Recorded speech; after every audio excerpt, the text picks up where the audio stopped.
Ironman 70.3 World Championships, the final race of 2024 and the last race of the inaugural Ironman Pro Series, where we'll see one of the athletes racing take the title for the first time and win that $200,000 prize purse. All eyes are on Taupo as we see big names racing their first 70.3 World Championship alongside established middle distance stars. In this video, I'm going to break down my top 10 athletes racing in Taupo from 10 all the way down to 1. I've got a very clear top 7, and then narrowing down the remaining 3 spots was tough with so many athletes in contention, and there is so much that can happen in a World Championship race. That dynamic is just different to other races. Kicking off with number 10, and I've got Jason West. He's coming off a fairly rough campaign in the T100 series, but he did show a glimpse of his old self in Las Vegas, where he had his best finish of the season coming home in 5th. Going back to 70.3 Worlds last year, and before he withdrew through illness, he was tipped as one of the favourites to take the win. Flash forward, and I've got him sneaking into the top 10. He's been swimming really well all year, generally making the big front pack in those T100 fields, but he just hasn't had it on the bike. With the draft zone only at 12 meters for Ironman races, I'm not expecting him to struggle as much, and with a larger field size, I think he'll be able to find a group to ride with and limit his damages. His run's still been at high level through the season, putting down the fastest run split in 3 of his 6 T100 races. He just needs to pair that with a better performance on the bike, and we could see him start to regain that form from 2023. I've got Gregory Barnaby in 9th, and the Italian is coming off a huge win at 70.3 Western Australia that catapulted him to the top of the Ironman Pro Series, making him the favourite for that $200,000 prize purse. He was super impressive in that race, swimming and riding with the front and chasing down Jamie Riddle on the run to take the win. A similar performance on the swim and bike in Taupo could set him up to be crowned the first ever Ironman Pro Series champion. Matthew Marquardt looks like his main rival. Barnaby is 2,477 points ahead of Marquardt, but Marquardt has a race in hand. 2,477 points is actually Barnaby's worst score, which makes the math very easy. Remember, at 70.3 Worlds, the winner gets 3,000 points. So to score that 2,477 points, you need to finish within 8 minutes and 43 seconds of the leader. Therefore, if Marquardt finishes further back than that, Barnaby is guaranteed victory. And if Marquardt finishes within 8:42 of the winner, then Barnaby needs to beat the American to take the title.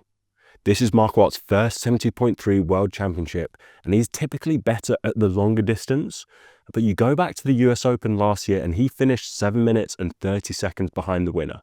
Obviously this is a shorter distance, but I think this indicates he could finish within that time gap, given it's a year on, so Barnaby will likely have to beat him. At 8th, we've got Justus Nieschlag. He got the call up to race the T100 series in Lake Las Vegas and justified his selection as a wildcard, taking the final spot on the podium. This then put him in line for a last-minute call up to the grand final in Dubai, where again he showed he belongs racing at the top level, coming home in 6th. To put it into perspective how well he performed in those 2 races, in the final standings he finished 14th. Meaning he beat 10 of the contracted athletes, and he only had the opportunity to race twice. That's pretty crazy. He's clearly coming to 70.3 Worlds in good form then, and he featured heavily at the race last year in the swim and the bike, but was still building back form on the run after injury. I'm expecting similar from him this year. He's one of the best swimmers in the field, and depending on the size of the front group on the bike, he may be able to hang in there, but he may have to settle for that chase back. Then expect a solid run to make it into the top 10 and maybe even challenge for that top 5. Mattis Margirier in 7th. He's had a pretty consistent year after his breakout season in 2023, even with dealing with injury partway through the season. He finished in the top 10 of all his T100 races, but after that podium in Miami at the start of the season, he was never able to quite reach that level over the remaining races. Obviously, with the arrival of Martin Fabrial and Carl Smith, that became slightly harder, and he progressively built back to a top 5 finish at the grand final after some injury issues over summer. I think he's the most aggressive rider in the field, with Matthew Marquardt close behind. With the likes of Schumann and Nieschlag in the field, he might be on the edge of making that front group in the swim, so may have a small deficit to make up. but he's known for hitting the early stages of the bike hard and closing any deficit quickly. We've seen it again and again. His weakness really comes on the run. We saw it at 70.3 Worlds last year where he slipped off the podium late, and we've seen it again this year where he just can't quite run with the top guys. This is what is keeping him from consistently getting podiums at the top level races. He needs to push the bike hard to break up the group, but he'll have to be mindful of not towing top runners like Wilde and Bergere around all day. At 6, I've got Casper Stornes, and as we move into the top 6, this is where I see a jump in the level.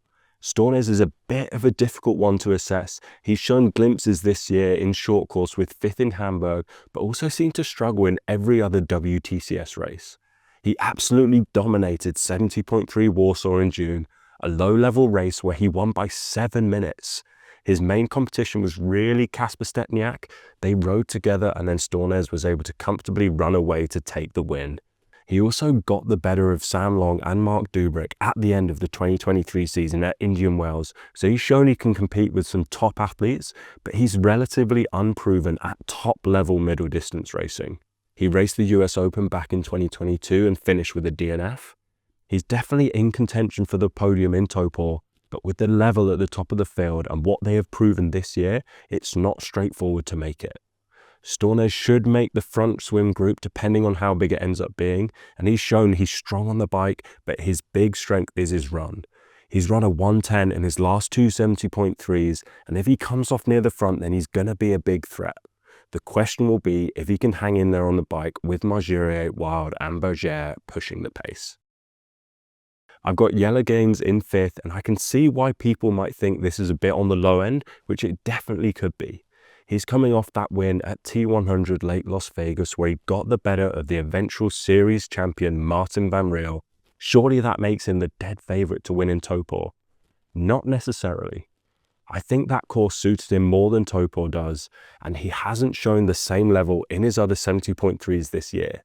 Now that could definitely be put down to the fact that he was still juggling short course racing when he came 4th in Oceanside, and he was only just returning to the middle distance when racing in Tallinn and Zalăuș, where he got back-to-back podiums. So by no means bad performances, but I think if I was expecting him to win 70.3 Worlds, I would have expected him to win at least one of those 70.3s. He was outrun by Panagiotis Bitados by 3 minutes in Tallinn and narrowly outrun by Mika Nu in Zalăuș. If he's going to win or podium, he needs to be running at a better level than he has been over the 70.3 distance so far this season. Now coming to that performance in Lake Las Vegas, he was super impressive, making that front group on the bike and then outrunning Van Riel on that hilly course. Maybe my concerns about his previous run form are answered through that performance and he just needed more time to train specifically for the distance. But we have seen athletes run better over the 18K in the T100 versus the half marathon at 70.3. We'll have to wait and see. At 4, I've got Rico Bogen, the reigning 70.3 world champion, and he truly built on that performance this year.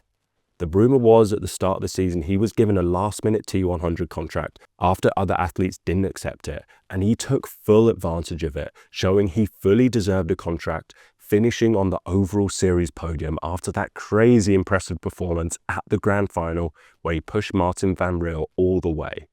He's been regarded as someone who couldn't perform in the heat, but he came through in style in Dubai, showing his prep really paid off, and now heading to the slightly cooler, even though not completely cool climate of Taupo, I'm interested to see how far he can raise his game. He's established himself as one of the best swimmers in middle distance triathlon and is almost guaranteed to make the front group on the bike, and he's shown he can run with the likes of Van Riel and Smith. He's an all-round threat. However, I'm not sure if he comes off the bike with Bergere and Wilde, if he'll be able to match them. The runs they've put down over the middle distance have been so impressive, but I'm excited to see the young German take on another run battle. Taking the final step on the podium, I've got Carl Smith. After struggling in previous seasons with illness, 2024 has been a true breakthrough season where he's established himself as consistently one of the best middle distance triathletes in the world. As a wildcard, he finished 2nd overall in the T100 series, something I would have thought was impossible at the start of the season. He's shown, like Bogen, that he is an all-round threat across swim, bike and run. We all thought it would be Bogen suffering in the heat in Dubai, but it turned out to be Smith who fell apart on the run, getting dropped by Van Riel and Bogen and falling back to 4th. He just hasn't quite done enough to win one of the top level middle distance races so far this year, after second place finishes in San Francisco and London, but a World Championships in his hometown will give him that little extra boost to fight for the title. He'll feature heavily throughout the race, and I expect him to come off the bike with the leaders. Like Bogen, he's shown he can run with Martin Van Riel, but I think Wilde and Bergere may bring an even higher level that could have him on the back foot, which is why I've got him in 3rd. I've got Leo Bergere finishing as runner-up, and I talked earlier about how I see the top 6 as a level ahead of the others, and I probably have this group as my top tier. However, I think my top 2 athletes may even have some separation from the rest of that group. Bergere has shown he is one of the best short course athletes in the world again this season, 3rd at the Olympics and 3rd in the WTCS overall standings. He's one of the most consistent racers and is an all-round threat over short course.